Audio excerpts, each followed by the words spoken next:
Speed kills, they say, and all you need to back up this claim is to watch a game of baseball in the 1970s or 80s. Back then, speed ruled Major League Baseball. In a time when offense was somewhat deadened, at least in terms of power, teams used to manufacture runs rather than count on long balls. Take 1975 for example. Runs generated by homers had a median 25%, meaning that half the league's teams had to find offense to account for 3/4 of their runs without the benefit of a home run. The way baseball teams did that was to use speed, raw and exact speed, in the form of stealing bases, bunting, and taking extra bases when possible. It's no fluke that in 1975, MLB teams averaged around 2.3 steal attempts per game, or around one less steal attempt than you'd see today. At least before baseball's newest rule changes. Translation: teams had to play exciting, risk-taking baseball to score, which put a premium on being a fast runner. Sure, teams like the Baltimore Orioles, led by the crusty genius of manager Earl Weaver, refrained from the manufacture run school of thought and instead decided to wait for the back-breaking 3-run homer.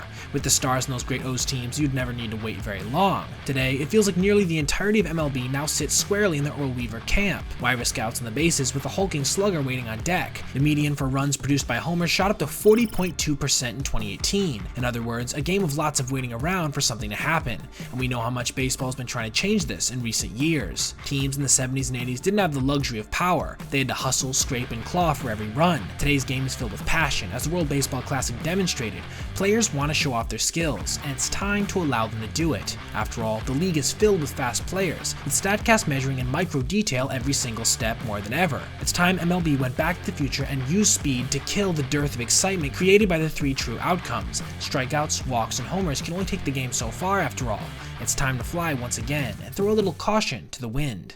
Baseball's always had room for players who could run, and the first real threat who used his speed as a weapon was the great Billy Hamilton, who played for the Philadelphia Phillies and the Boston Beaneaters. Wait, Billy Hamilton? Wasn't he that really fast guy in the Reds? Same name, same skills, different century. Sliding Billy brought some serious wheels to the diamond during his playing days from 1888 to 1901. He was only 5'6", but he weighed 165 pounds, with most of it concentrating in his powerful legs. Hamilton could fly, and he used his speed to steal over 100 bases 4 times. In fact, his career stolen base record of 914 stood for over 78 years, until Lou Brock broke it in 1979. Hamilton had the green light to go whenever he wanted, and though his stolen base percentage isn't known, newspapers at the time hinted that Hamilton seldom was nabbed. What we know is that his speed allowed him to score runs. Like, a lot of runs. Hamilton still holds the single season record of 198 after all, a number that hasn't even been seriously challenged since, and may now well never be broken. His .344 career average is 8th best all time as well. Right as Hamilton was slowing down, a kid from Georgia came to the big leagues. Ty Cobb is known for being a dirty competitor and an outright racist, neither of which happen to be true. Cobb didn't in fact sharpen his spikes, and his family, though Southern, were abolitionists. He didn't exactly have the best relationship with the press, however, but that's a story for a different day.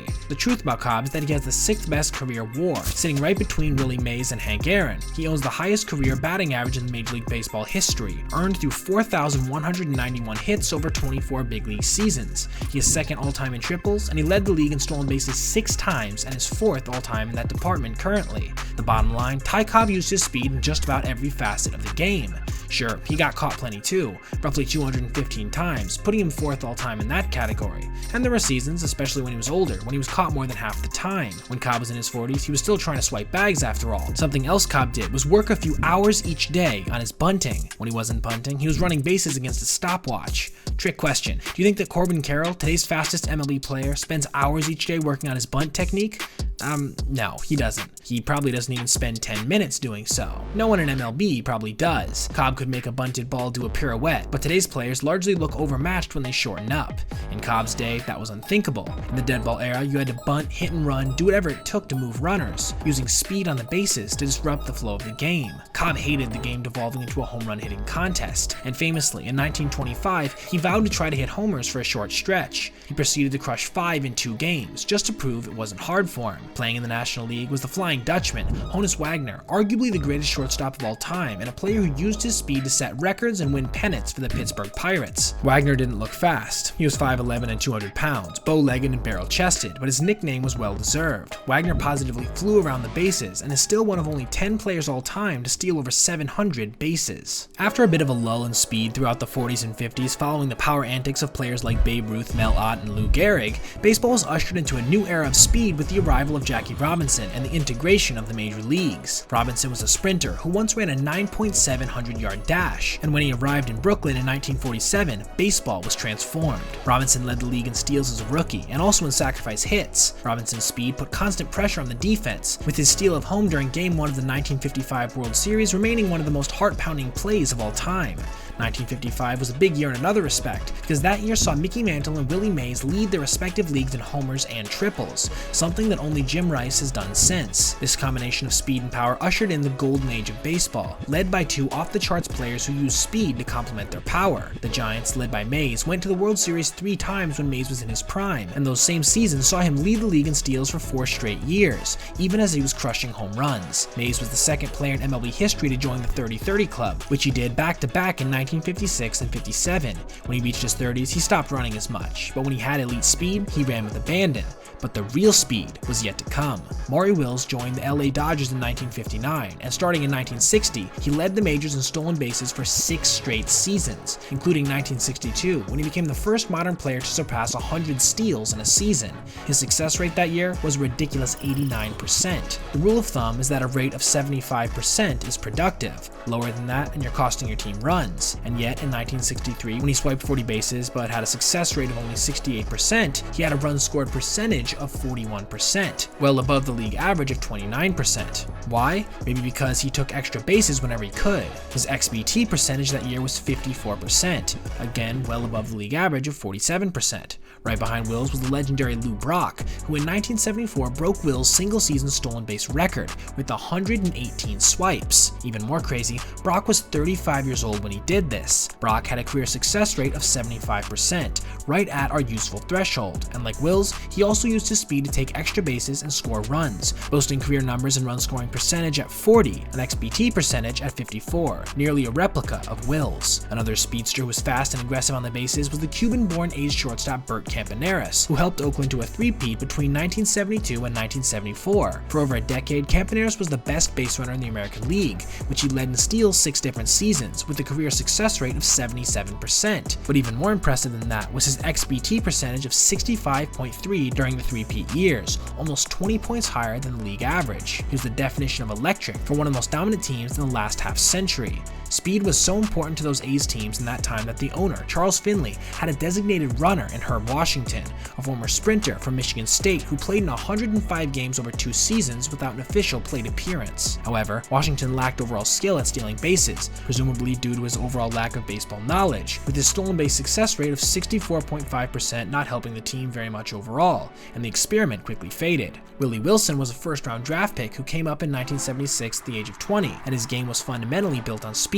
He led the AL in triples 5 times and in stolen bases once, swiping as many as 40 steals in a season 7 times in his 19-year career. But the best of the best was soon to come in the form of a young outfielder by the name of Rickey Henderson. Henderson was a man of true speed and electricity, an all-time stolen base leader, a single-season stolen base record holder, the all-time leader in runs scored, a man who once scored 4 runs in a game without getting a hit. Sure, Henderson stole bases at a dizzying rate, as I'm sure you know, but what really stands out is that with 2 outs, with the inning in jeopardy of fizzling out, Henderson's career success rate was a mind-boggling 85%. We could discuss his overall stats all day, but here's just a few. 10 seasons with over 60 steals, 3 with over 100, and as many as 146 runs scored in a single year. And on top of all of this, the record for leadoff home runs at 81. No other player has more than 53. That's not only related to his speed, but it's impressive nonetheless. When he retired in the mid-2000s, he had over 1,400 career stolen bases. No other player is really close to 1,000. It wasn't just Henderson in the 80s though. A young outfielder by the name of Vince Coleman was also making his mark at this time. For 3 straight seasons between 1985 and 1987, Coleman stole over 100 bases, a feat no one else has accomplished or even gotten close to since. Though he would end up dealing with injury issues later in his career, he would still retire with over 700 career steals, having led the league at one point for 6 straight seasons. This era of baseball, the speed era, was certainly enjoyed by fans, but everything was about to change with the calendar turning to the 90s. To understand the effect that performance-enhancing drugs had on baseball, consider that in 1989, when speed was still highly valued, only one player hit more than 40 homers. By 1996, that number was 17, and for the next 6 seasons, the average number of hitters cranking 40 bombs or more was 13.8. The steroid era was alive and well in Major League Baseball. Hitters were getting juiced en masse, and balls were flying out of stadiums constantly. The irony is that during the early part of the steroid period, teams were still running often, using their roided out legs to great advantage, with the total number of stolen bases remaining above 3,000 from 1996 to 1999. But then things changed massively starting in the early 2000s, with the assimilation of the roids having taken its true full effect. With no testing in place and PEDs rampant in the league, teams started playing pretty much for the long ball exclusively. Between 2003 and 2005, the league never cracked 2,600 steals, a drop of over 1,000 stolen bases from 1987. Even after testing protocols were introduced in 2005, teams still didn't run, with big data concluding that homers, strikeouts, and walks were a superior strategy at the time, thanks to a Moneyball philosophy that prized players like Kevin Youkilis, who had a great eye at the plate but could not run a box turtle on the bases. Baseball had made a full transition away from the speedy kings of baseball's silver age. Of course, like every era, they had the exceptions to the rule, and no one was more exceptional during this period than the incomparable Ichiro Suzuki. Speed was at the core of his game. Even though the league pretty much stopped stealing bases when Ichiro arrived in 2001, he was just getting started, swiping 56 bags in his rookie year. But beyond steals, Ichiro made every ground ball an adventure, not only due to his fast legs, but also his swing itself, which allowed him to get an almost running start to first base. His bat control also made him one of the best bunters in the game. Like Cobb, Ichiro didn't try for home runs, though he claimed he could have hit 40 in a season if he wanted to. 85% of his hits were singles, and he rarely walked or knocked extra base hits. However, with said speed, he ended up registering over 3,000 career hits and over 500 stolen bases, despite coming to the MLB at 27 years old. Another speedster during the steroid era was Juan Pierre, who came up with the Rockies in 2000 and then went on to lead the league in steals 3 times, finishing his career with 614 stolen bags. Pierre also might have been an even better bunter than Ichiro, once even registering an extremely rare feat, the bunt double.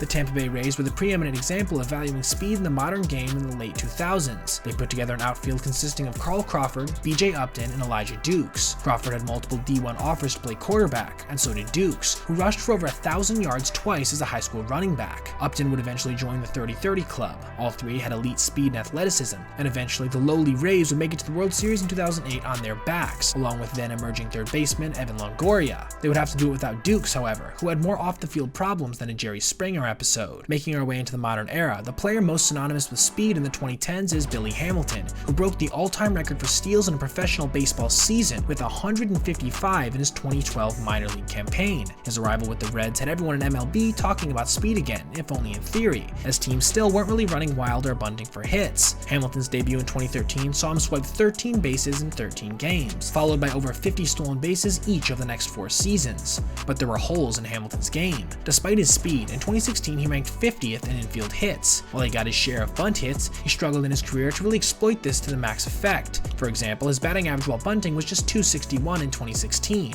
not much better than his overall BA of .260. Oddly enough, for a speedy player who relied on his wheels, his career ground ball percentage was actually lower than the league average, and his hard hit percentage was around just 12, abysmal when compared to the league average of 38.7. For comparison's sake, Ichiro's career ground ball percentage was 11 points higher than the league average consistently. If Hamilton had just learned how to get on top of balls and lay down some higher quality bunts, it's undoubtable he would have been more valuable than his current career OPS plus of just 67. There might be more fast players today than at any time in baseball history, as is the nature of sports evolution. 11 players in 2022, for example, were just as fast as Billy Hamilton in his prime, or faster. The fastest of this bunch is Corbin Carroll of the Diamondbacks, who signed a $100 million extension based on just 115 rookie plate appearances. That's the kind of talent he has, and the potential impact his speed is being valued at. Good for him, and good for baseball. Just behind Carroll are Bobby Witt Jr. and Trey Turner. Witt has one season where he hit 20 homers and stole 30 bases with an 81% success rate. His pedigree couldn't be better, and despite some defensive struggles, he should continue to be an MLB dynamo, a true rising star. Turner, on the other hand, is a veteran speedster, boasting a career stolen base success rate of 85% and averaging 44 steals per season. He was rewarded for these numbers heavily during the off-season of 2022. So, why is speed so relevant today? Why am I even making this video?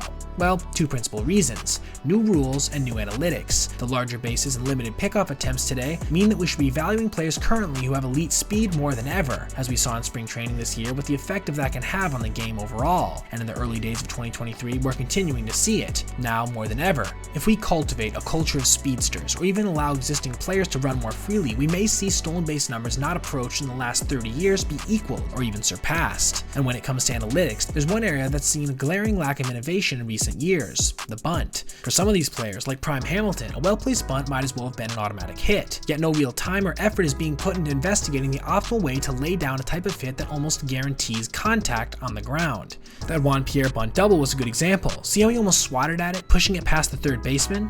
That was intentional and shows what's possible. Here's another example: Eric Young knocking a ball literally into the outfield by basically catching it with his bat. There's room for innovation on this front, surely, and it's going to be the speedsters who are going to do it, if anyone. Like I said before, data tells us that the success rate for stolen bases needs to sit at 75% in order for the respective player to be adding to the offense with their attempts. MLB is filled with players who can reach that target and need to try. The Padres, Pirates, Twins, and Rockies didn't even steal 50 bases a team last year after all, and there are plenty of teams that could use some clutch bunt hits as well. I have a suspicion that we might well be in a new renaissance for speed, and I'm not only here to celebrate it, but to advocate for it. Let's see Corbin steal 70 bases this year, or Ronald Acuna. Let's watch a guy like Tim LeCastro take 200 at-bats yet swipe 40 bags. Fast players are fun, and that's what baseball needs today more than ever. Thanks for watching, guys. Leave a like and subscribe if you enjoyed, and check out this playlist for more essay content just like this. Have a great day.